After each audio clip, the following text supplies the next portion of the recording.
Okay, another short video on the VStrom. We're going to just go over quickly the coolant change. Pretty simple and straightforward, but we'll go over it quickly. The drain for the coolant is here. You want to have the cap off, you know, so you're not drawing a vacuum on it. But take the cap off, get a bucket, and be careful because that antifreeze really shoots out of there. I took the plug out and gosh, it shot out a couple, 2.5 feet. So just be ready for that, because I did get some spilled. I didn't think it was going to shoot out as fast as it did, but get your coolant drained, and it's, as you can see under here, there's the overflow, and it's a little buried under the tank there, which, you know, again, I'm not sure why Suzuki would put the filler right under the gas tank. How about right here, maybe coming out just a little bit right here? I mean, how hard would that have been? But you can undo the bolt here. There is enough room to get the gas tank up high enough. Here's the overflow. In case you were to overflow the gas, it runs down this tube, out the bottom of the bike.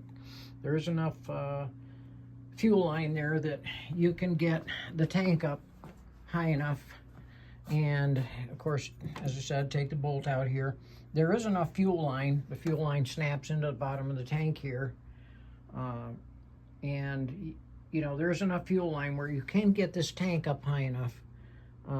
The fuel pump connection is here, so you may have to undo the fuel tank connection, but I believe there's enough on there. As you can see, there's a loop on there, so you know, you can get this up high enough. Put a wooden block under it or something, and then you'll have to use a funnel and a tube to get to this.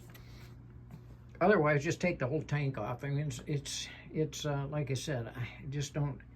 One of those things where bike manufacturers could have done something a little bit easier for the customer to get at. Or, you know, how about just bring the filler neck over here next to the bodywork that just goes over that. Just have it. But anyway, regardless, you want to run once you get the bike, get it drained, put your plug back in, and fill your antifreeze, 50/50, whatever you want to use. Good quality antifreeze, and fill the radiator up about halfway, maybe 3/4, I don't know, but leave yourself some room here, because you're supposed to run the bike until it gets up to operating temperature, and it does rise. So if you were to fill the radiator right to the top, right off the bat, you're going to have radiator antifreeze most likely running out. The idea is to leave this cap off, let the bike get up to operating temperature, and get out any air bubbles that might be in the system out of there. And so once the bike gets up to operating temperature and the thermostat opens, which is what you're trying to do there, is get the thermostat open, let it run for a couple minutes, and then you can fill it up the rest of the way. One thing to note too is, you know, make sure that you've got the right amount of antifreeze in the overflow tank, and there is, as you can see, a low setting and a high setting there. I may even add a little bit more to that now that it's cooled off and settled. So really, that's it. Yeah, I mean, it's straightforward, pretty easy. You know, the filler for this is behind this big fairing. As you can see, the fairing on the other side you know, it hides that behind there, and it's a little fiddly to get all this stuff. You got to take this.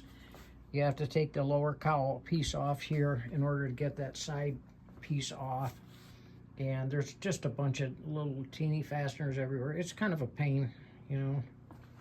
I mean, you can reach down in behind here enough to get the cap off without removing this, but then you got to run a hose down through here, and who knows. I mean, it's just you're going to spill antifreeze. You can't see how high it is unless you take it off. But anyway, I just suggest taking off that side fairing. It's just going to make the job a lot easier. All the other maintenance issues, well, just catch up on it. I've got the brake fluid changed, fresh tires, of course the antifreeze changed, and just doing, maintenance on it for the winter. Of course the oil's been changed. Got the nice new Oxford heated grips mounted. There's some videos and all this stuff there if you want to reference that. I've got some crash bars, whatever you want to call them, brush guards. They go up along the side of the fairing, and in the event of a tip over, and generally, even if you're a good rider, there's an incident sometimes where you lose your footing or whatever. And on my other SV 650 that got ruined in a deer accident, they did save a couple of tip overs without ruining the bodywork. So for what they cost, if you don't want to get these expensive pieces of fairing ruined, I suggest you go ahead and get the crash bars. It'll save you a lot of grief there. I don't know. I don't do a lot of off-roading or any with this thing. I do some, gravel roads and things like that. But if I want to do some more technical stuff, I take one of the other bikes. But it wouldn't hurt to have a skid pan on there regardless. Just because the filter and the oil cooler are right down here. I do have an extension I will probably add to this fender because even though the fender is a decent length, it's still, well, at the angle, let's see, it would throw it up at least to this height. And, so it's just a good idea. I mean, it just throws crap up all underneath onto the engine, up underneath here. I mean, it just... a lot of the bikes, they have very abbreviated front fenders, and it's just a styling thing, but it's certainly not a functional thing, that's for sure. But anyway, there's just a quick video on the coolant change, and we'll get back to you with a little bit of how-to on the crash bars, which shouldn't be too bad. You do have to. They do mount where some of these engine